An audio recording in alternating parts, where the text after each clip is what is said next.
Welcome back to Questing Beast. I'm Ben. Today we're taking a look at Rackham Vale, which is a fantasy adventure setting from the art of Arthur Rackham.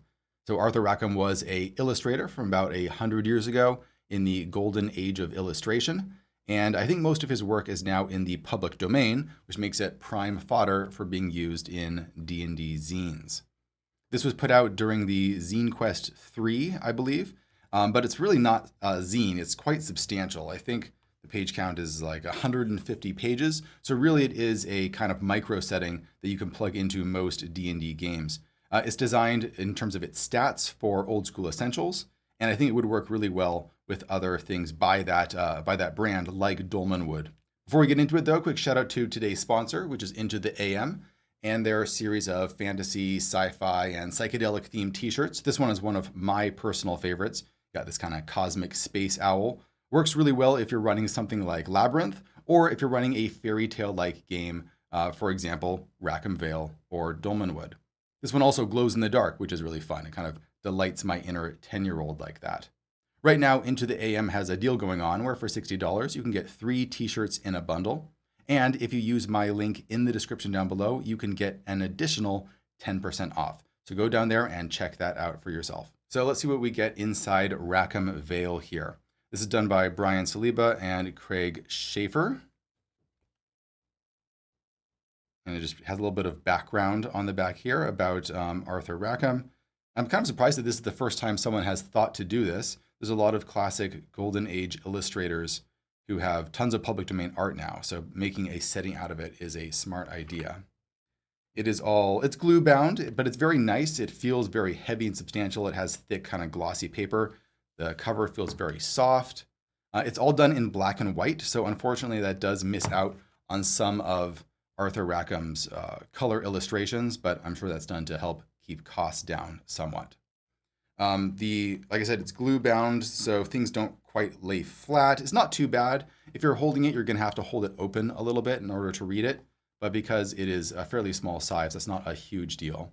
The only time this really becomes a problem is there are some bits of the book, we'll get to it later, where things kind of disappear into the crack there, just because you can't fold it open as flat as you would like, but usually it's not that big of a problem. So let's start out here. So welcome to Rackham Vale, general preparation checklist for game masters. What to do depending on what direction the PCs arrive in the setting from. There is a map that can come on a card with this, and there's also a map inside the book. I prefer the map inside the book just because it's bigger. The card is just a little bit small, so it's kind of hard to read the map there. At the beginning of the first session in the Vale, what to do. A lot of great just concrete advice right here, including what's not in this zine. This isn't a super detailed setting. There are some things that are just referred to that you're going to have to flesh out if you want more detail. I love how there's things to make note of during play. For example, PCs who are rude to innkeepers and the like, or who behave inhospitably themselves, they'll hear a blast of Poigum the Snooger's horn and be visited by him that night. There's a lot of different characters and NPCs and monsters in here that have a kind of fairy tale logic to them. So you're going to have to keep track of the way that players act and see if you trigger any of those problems with the Seelie and Unseelie courts. Key features. So we get into the map of Rackham Vale right here. See if we can stretch it open a little bit so you can see it. Yeah, so some stuff does kind of disappear in the crack there. And each of these major locations is detailed later on in the book. Starting off with the Golden River, which is a river that is ruled by a huge dragon serpent-like creature. And this creature is giving off mercury poisoning throughout the river. So if you get that infected in you, then you can have all sorts of cumulative problems. We have all sorts of encounters and motivations of things that you can find on the river. Now, this is kind of odd that it's a D18. I'm not totally sure why that is. Just add 2 more things there and you could have a D20. I suppose you could just roll a D20 for this stuff and just re-roll 19s and 20s, but it's a little bit odd. But every single location here does have an encounter list along with motivations. So you can either read straight across or jump between the 2 of them by rolling twice. So for example, an encounter could be a Vale Giant. And what is its motivation? It is hunting, right? Or you could read straight across and just say that it has something to sell or trade. The Vale High Road. A lot of these illustrations are just from different fairy tales that Arthur Rackham illustrated, but there's a lot of clever kind of retconning here where the creators will find similar images, I think, and tie them together by making them the same creature. There's a lot of clever work there. Every different location has who or what is there, what is interesting about it. One neat typographical trick is that anything that is underlined is a secret, so players won't know it right away. That's a nice division between known and unknown, so that you can quickly figure out what you need to tell the players. There's also a character in this book, or an NPC, that collects secrets, and so if you need to reveal a secret or find a secret, you can just flip through the book and just look for underlined stuff, right? If someone's going to reveal a secret to the players, it's easy to find it that way. Every single location has encounters and motivations. This one's only D10s. And then so we have basically every location from the map spelled out like that.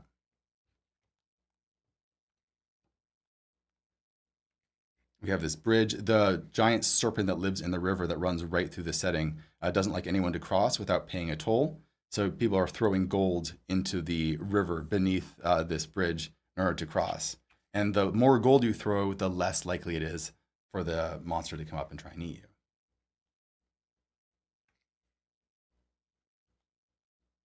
The copper mine. You have the old keep. This illustration, I think, was actually used in one of the Dolmenwood zines. So there's a lot of crossover between these two settings, where there's the fairy tale logic, the Seelie and Unseelie courts, the general aesthetic would work really well together. This could be a region right next to Dolmenwood. Let's look at this one, for example. This is the Witchcombe. It's an eerie village, population 1,000 and falling, slowly sinking into the Limps Marsh and full of mad folk. Nearby Limps Marsh and the banks of Limpsfield Burn are prime locations for farming and herb picking. The marsh is full of milkweed, so this is one of the few areas not infested with quastidians, which is one of the monster types. Who's here? Mercury mad farmers, because that's been poisoning all of the rivers. Herbalists and witches. You have major characters that are all bolded, which is nice. Regina Stina, the one-eyed witch, and Baron Chevelton. Some motivations here. Who are you going to find here? Perhaps you'll find Brilla the Spook. And what is their motivation? They have a secret to tell. The Stinkwood. What's interesting about it? All the ways that you can die. Meet an alchemist. There is an alchemist stone that you can find, perhaps the key to eternal life. However, it happens to be stuck inside the mouth of the giant river beast. The Pixie Pit. The Fairy Henges. The Goblin Marcus. This is a classic location from a lot of different OSR stuff. A great excuse to sell players weird items. So what are some Goblin Market King, Queen contests and rights and powers? So for example, a competition might be to tell the best joke. And the rights and powers for that is a talking codpiece, brazier, persistent laughing spell, and to diffuse any tense situation with a well-timed wisecrack. We get into a faction section right here. This is another one of those instances where things are kind of sinking down into the crack there, making it a little bit hard to see what's going on. But it is nice that all of this is spelled out so that you can run factions much more easily. For example, if there is this symbol, like this coin, that's doing business of some sort. So these two towns are doing business. Uneasy hostility to open warfare if there's crossed swords. So for example, the Toad Prince and the No Moon Crone are at war with one another. And if you have like one of these symbols, you have the general opinion about that group. So for example, the Leviathan in the river is feared by everybody.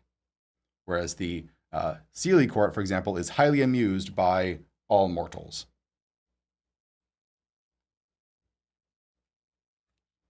Adventure hooks. We have adventure hooks for pretty much every type of monster here. I would have liked these adventure hooks to be put with the monster descriptions. I'm not totally sure why they're completely separate. It does put them all in one place if you just need to grab hooks quickly. But it does mean you have to flip back and forth if you find a monster and then you want hooks for it. There's also general Vale adventure hooks. So for example, A wizard bent on discovering the Philosopher's Stone conjured up a demon who told him that the stone had been discovered. Indeed, it exists somewhere in Rackham Vale. PCs are hired to recover it. All of the different adventure hooks here have like these tags telling you what kind of hook it is. For example, investigation and combat, or combat and role-playing, investigation and role-playing, and so forth. Here's our bestiary of all sorts of strange fairy tale creatures. We have like Brilla the Spook. I keep calling it a spook. I don't know why. That is a minor demon of some sort that's invisible permanently and jumps up and scares your horses and causes you to be thrown off your horse, which is why everyone wants to have silver bells on their horses, because that scares off this little demon. All of them have all of their stat blocks on this black sidebar over here, which is really nice. It keeps it distinct and easy to read. All of it is designed primarily for BX D&D or for old school essentials, like I mentioned before. We have the Damsel of Distress, which is a damsel in distress, except that it exists in alliance with the river Leviathan, and it tries to lure you into the water in order for it to devour you.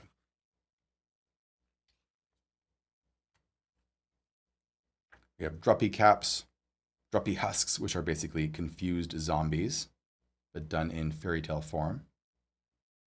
And vines, thorny prehensile vines. Feral owls, which are a cross between a cat and an owl, swooping down on you in the night.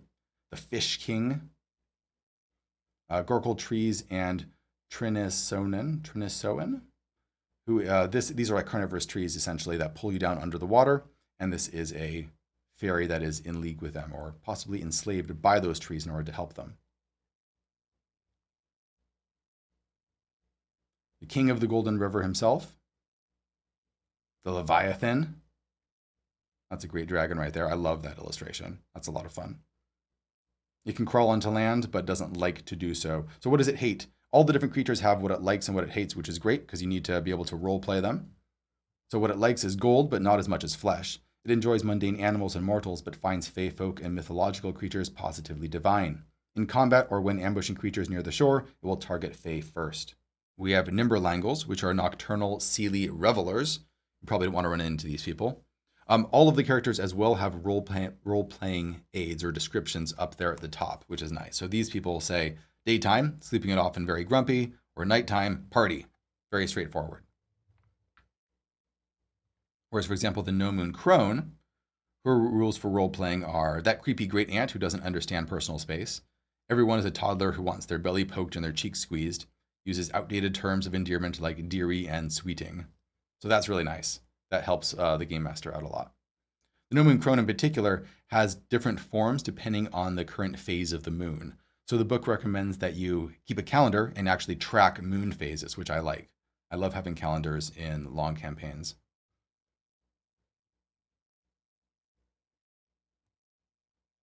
Poigum the Snooger. Some of these are very silly. Quastitidians.